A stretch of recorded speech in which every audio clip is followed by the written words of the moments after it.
I'm Ryan. I'm Crystal. And this is Raspberry Reviews. We just got back from Captain Marvel, and we are happy to report that... we thoroughly enjoyed it. Yes. No disappointment, which I was very concerned about with all the negativity surrounding the film, and specifically Brie Larson. But yes, our expectations were defied today. And it really helped with the fact that we didn't watch a whole bunch of trailers right before. So we got more of an enjoyable experience. Yes, it definitely helped. Initial response to the film, Crystal? I thoroughly enjoyed it, considering we didn't watch many trailers. There were some things here and there, like it felt kind of rushed a little bit in certain parts. Yeah, let's go to the technical stuff right away. So okay. So you, as you were saying, the pacing kind of felt rushed a little? A few parts here and there. I know it's kind of a origin story in a sense to introduce, right? Because Captain Marvel is supposed to be in Avengers Endgame as well. Yes, because we got that that post-credit scene from Infinity War with the pager. Yeah. Yes. So, I felt that's why I think some parts were rushed, like when she wakes up right away in the when she's the Kree civilization. Or if you're talking the very beginning, on their the Kree homeworld in Hana, where she's having that dream of her past life, or right before the explosion thing. Yes. Spoilers, by the way. Sorry. Anyway, it's okay. Immediately I was like, oh, are they gonna go into it later? Like backtrack kind of thing. Yeah. I would agree with maybe some of the pacing, and later in the film she's captured by the Skrulls and they're going through her memories. I thought that was an interesting way to go about kind of exploring her past a bit. It felt kind of weird a little. It was definitely a different way of telling the story. I thought it was fine, but I can see some complaints, and I think they'd be valid. Yeah. For that sequence, I enjoyed it. I thought it was different. So, but it was with other kind of the technicality stuff. I thought the special effects were really good as far as de-aging Coulson and de-aging Nick Fury. Gosh, they are really good at doing that now. Yeah. Because heck, Samuel L. Jackson looked like he was back when he started, maybe back when he did Pulp Fiction. Yeah. He looked like around that age. It was just amazing. Yeah. But the some of the special effects were, not perfect. Well, of course. The mask thing on Carol's mask thing, it felt at one point off-centered. I didn't see that. I think it was at the end. It might have been at the end. I probably did see it, but didn't completely notice it because everything else was going on. In regards to special effects, I did like the way they did that. Was it the Skrulls, right? Yes, the Skrulls changing from person to person. Yes, because they can change into anyone right down to the DNA, but the only thing that kind of gives them away is that they can only see recent memories. Yes. Yeah, and you little detective were able to. She was really good at picking out. Oh, that one's a Skrull. That one's okay. Well, I didn't get them all right. No, not all of them right, but you were able to detect that Coulson at one point wasn't Coulson. Yes, it was in regards to after they left the scene, there's the Blockbuster store. The Blockbuster. Everyone in the theater laughed at that. That was funny. Yeah, because 90s. Yeah, 90s. And they left Blockbuster, and Coulson just kind of, his body language didn't really agree with what I think, because he seemed too calm. Too calm? If you get what I mean. He seemed too interested in the fact that it was... have you ever seen Marvel. He just doesn't seem surprised at her abilities. Exactly. What was going on, and all that. And I was just like, something wrong with Coulson. I'm like, this is not right. Which it was confirmed because Coulson actually called him and said, I'm still at Blockbuster. No, I just got done with the scene or something. I just got done with the scene. Where'd everyone go? Yeah, where'd everybody go? And that's when I was like, yes. Yeah, and I high-fived her. Like, you called it.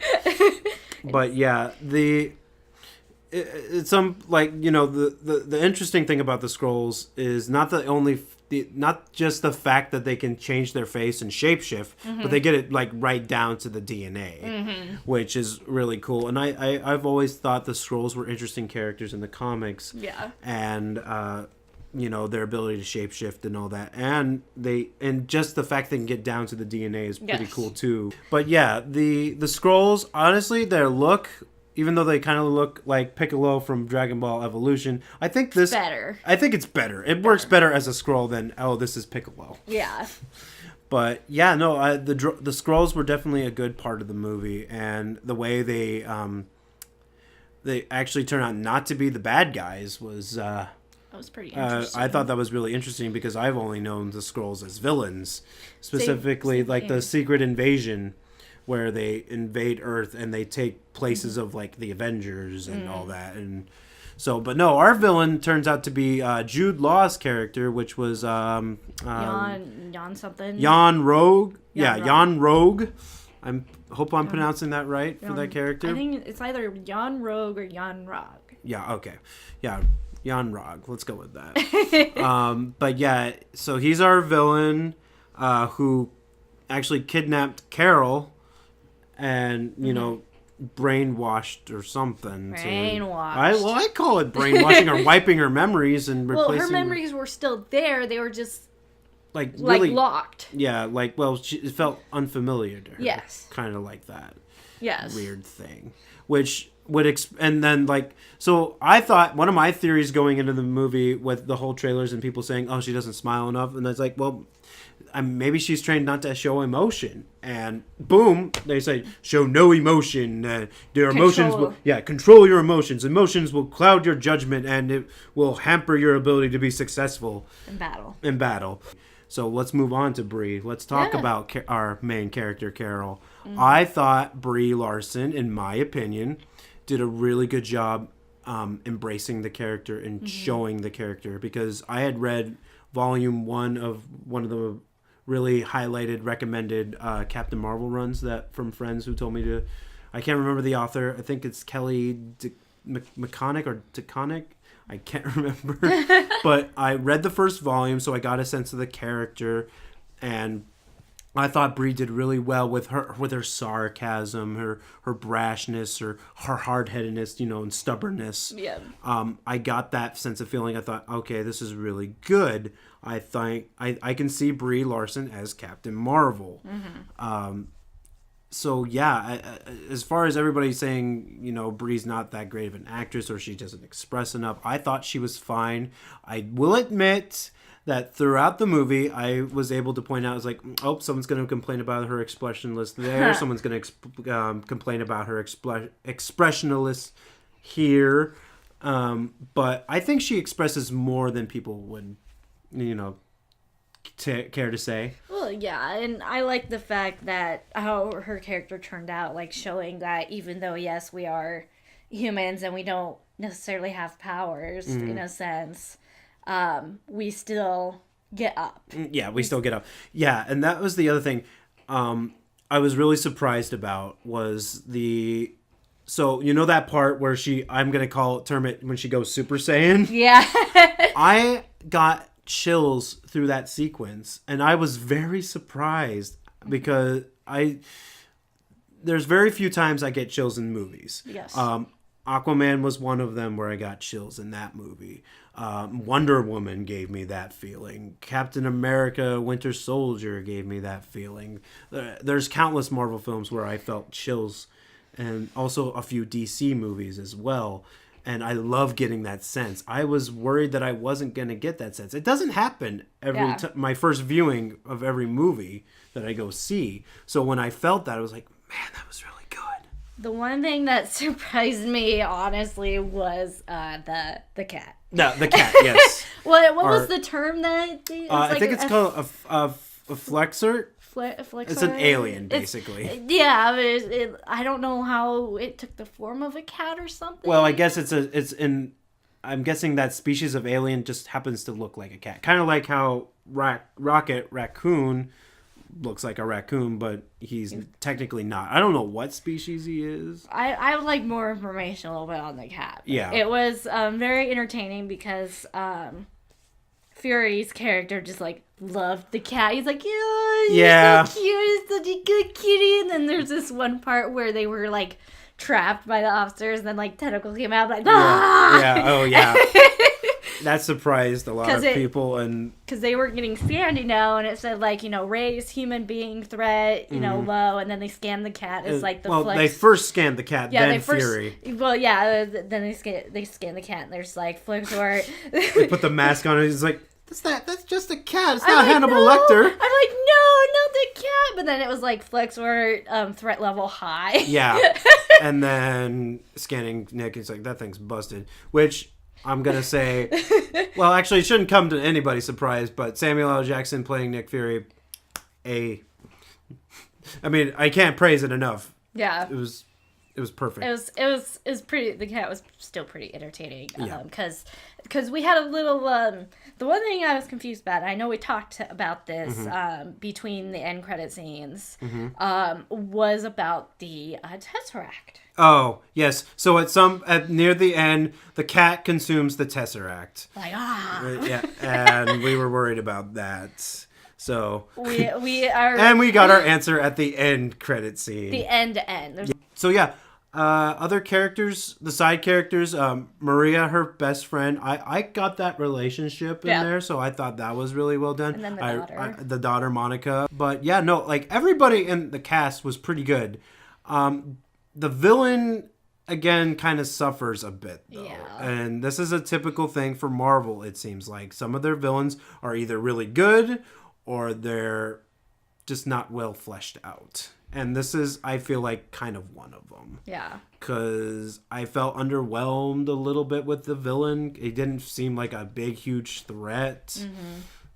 Mm-hmm. I mean, the stakes for this one are kind of like, it felt like Ant-Man and the Wasp, whereas the stakes were not, it just didn't feel that high of stakes. Yeah. Now, in their world, I'm sure it feels like really high stakes, but as an audience member, it kind of felt like this isn't Avenger level stuff. But that's okay, because that's the thing I like about the Marvel movies, is like they have each kind of level of threat. Mm-hmm. You know what I mean? Well, and there was one part where I kind of like, I had like kind of a light bulb kind of thing, was when they were about ready to like, were they just like bombing it to destroy like the atmosphere or something when the... Oh, you mean when Ronan came in? Yeah. Well, no, he was going to exterminate the planet, basically. Okay, exterminate the planet. Because it's Ronan. But I was just like, oh, look who it is. Yeah. Yeah, Ronan. Yeah. Oh, yeah, I forgot. I didn't tell you that he was going to be in the movie. No, you didn't. I kept that to myself. But yeah. But I recognized it. Yes, you did. Good for you. But now, I know we're giving it a lot of praise, but it's not perfect. Of course. The big things that stood out that hurts the film, I would say there was one, a little thing would be, so you know when that one scroll gets on the train and then turns into the old lady? Yeah. So I thought the way they were transforming, it's like, did no one notice that the scroll transformed into an old lady? Well, maybe they went into, like, between the cars. That's what I was thinking afterwards. Because when he turned into that one guy, went on top of the train, he jumped up and, it was like a different person. Mm-hmm. And then he jumped, like, through the roof. Yeah. It felt... Or if, like, he went into the restroom or something. Yeah, well, I don't think there's a restroom on the train. You know what I mean. Like, he would go somewhere I think the most logical one would probably be, like, hiding underneath in between the tracks, like you said. Yeah. But, yeah, that was just a minor thing. The real big thing, I think some of the action sequences were just okay. Can I add something? Sure. Going back to the train scene, there were people trying to hold Captain Marvel back when she was fighting the Skrull / old lady. Because they thought she was an old lady. Yeah, but did you see how nimble she was? I know. That's a fair criticism too, because it's like, maybe we should be holding the old lady back, because the old lady back was... Well, and that's why I was confused. Like, when they try to hold both of them yeah, I know. instead of just Ms. Marvel, because it's just like you mean after Captain Marvel? Captain Marvel. I apologize, because like at one point they just like hiss at each other too. No. So it's just like Yeah, it was, no. Why are they only holding her back? But I mean, Yeah. I think the reason why they were holding her back because she struck first, and technically, yeah. yeah, and like That one I could feel, because when she did that, I kind of like. and she's the one who wear the rubber suit. Yeah. You know, she seems like, okay, this lady's clearly crazy. Yeah. Um, Something's going on, but yeah, but the other thing that really kind of hurt, I said some of the action sequence, like the train sequence was okay. It wasn't spectacular by any means. And then the third act, the third act lost momentum for me. it kind of lost. Like, I was still into it, but I did feel some of that loss as well. Yeah. Some of it, I think, was the music. The music choices, I know it's 90s, yeah, I want to Yeah. feel the nostalgia, but it can hurt because the song they used for when she's taking on the rest of these Kree, I guess they're soldiers, warriors, and it just did not feel right. The music did not, it took me out of the moment. Yeah. And that's where it hurt. But once the music was gone, then I got back in. I mean, I was still interested throughout, but I was like taken out of the moment. Yeah. At that point. I agree. But, I mean, so yeah, the third act is where, honestly, it probably suffers the most. First and second acts were pretty good, but I'd want to say the third act didn't ruin the movie, though. It didn't ruin it, but it's definitely its weakest part, I think, in my opinion. So, anything else we need to add? I don't think so. I've said my share. Yes, of course. We always have to now include our favorite parts. So, what's your favorite part? Oh my goodness. And then we'll get to Twitter. Sorry, Dr. DC. Sorry. But anyway, your favorite part? Ooh, favorite. It's kind of hard because I did enjoy it. I would probably say my favorite part was when the cat had like the tentacles. So when we coming first find out it's it. not a normal cat. Yeah. It's not really a cat. That one was pretty entertaining for me. How about you? Super Saiyan moment. The Super Saiyan. The Super Saiyan moment was my favorite part.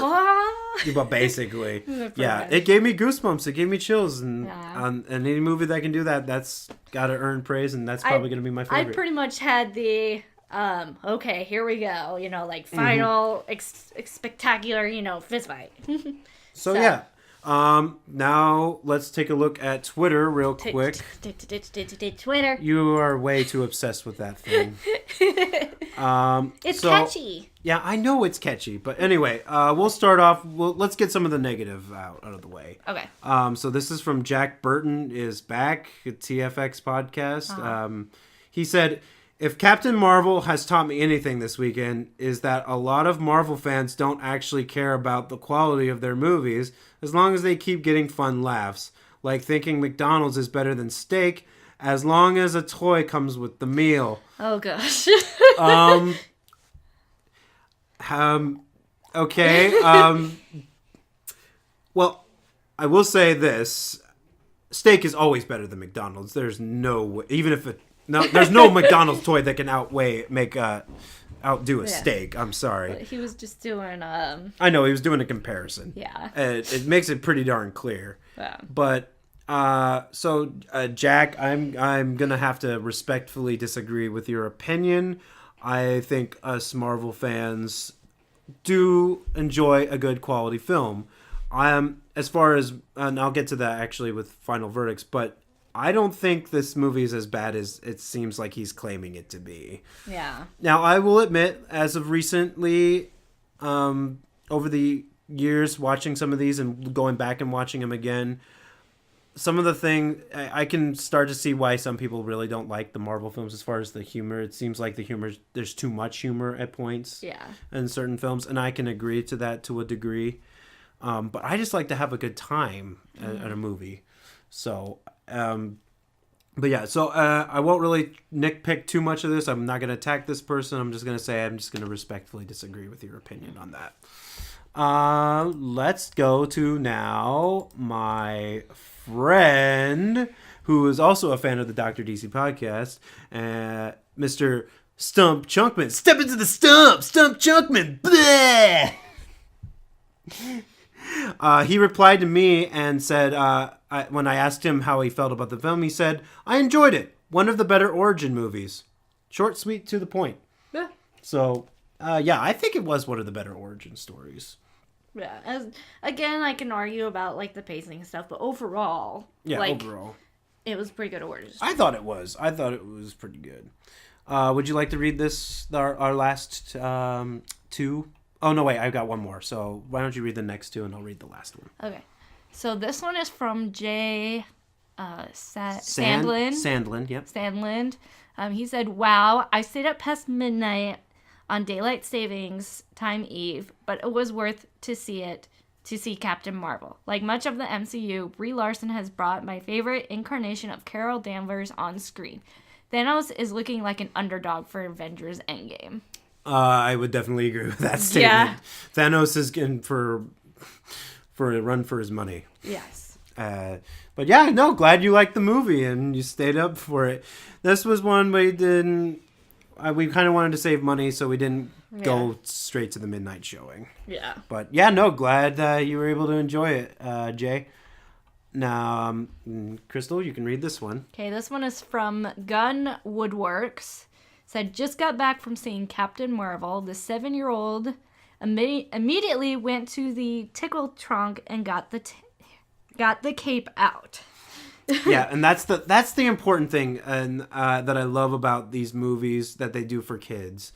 Now that we're especially getting more female-led characters in these movies, seeing like these girls getting inspired, and I think little boys can be inspired too by this, because Captain Marvel is a really cool character in my opinion, and to see that what it does for kids, get them inspired and all that, I think that's great. Yeah. So, and now we're going to go to the last tweet. Well, actually, it's a message from a friend of mine that we're in a group. She said her name is, her username says, "I love hashtag Wonder Woman, hashtag stop the fandom war," and I fully support stopping the fandom war. She says, "My fiance and I seen Captain Marvel, and honestly, I don't get the hate for this film. Captain Marvel movie is very good adaptation to the current Captain Marvel comics. The only slight nitpick we have for Captain Marvel is Goose throwing up the Tesseract on Nick Fury's desk." Yes, that is the end credit scene at the very end. I thought that was funny. I thought that was pretty funny too. But it's a fair nitpick though. Yeah. Agreed. So... But yeah, no, I'm glad she really liked the movie. I'm glad her and her fiance got enjoyment, and I also agree with her. I don't see the hate for it. All right, now it's time for final verdicts. Crystal, would you like to start, or shall I? I'll start. We'll go up to 5. Yes, correct? right. 5 for each of us. I would say I would give it 4 out of 5 berries. 4 out of 5 berries. Any last minute comments to verify or validate your rating, I guess? We pretty much covered it with a few nitpicks here and there. I would still say it's a pretty good movie in regards to some of the things that we had pointed out, such as the pacing, and then that little helmet thing you were pointing out. Yeah. So, yeah. Slight little nitpicks, yeah. Yeah. There and there. Okay, I gave it some thought on the way home. I feel most comfortable giving it 4.5. Out of 5. 4.5 out of 5. Because, I mean, it was just, I had a good time. My expectations were defied. And, I got that goosebump moment. And while the story is, I mean, I guess you could probably nitpick at the story, tear it apart a bit. But I thought it was a really good story. I thought it was a really good quality film. I would recommend people to go see it at least once in a theater. Okay. So, but yeah, I really liked it. Sound good. All right. So that's 8.5 out of 10. Yes, Yes, it is. Yes, it is. It is 8.5. My math is still good. 8.5 out of 10. So yeah, go check out Captain Marvel at your local theater. With that being said, rate the video, follow us on Twitter, leave a comment, also follow us on Facebook. We hope to hear from you guys. And last bit of news, I'd say, we're going to go see Shazam next month. We're really excited for that one. I'm also going to be we're going to be starting up some Godzilla movie reviews as we get close to Godzilla King of the Monsters. Yes. I gotta track down a time to make Sam watch the first film, and then I'll probably start reviewing some of them on my own. I'm going to skip King Kong versus Godzilla till Kong versus Godzilla comes out in 2020, around that time. So, yeah. With that said, this has been Raspberry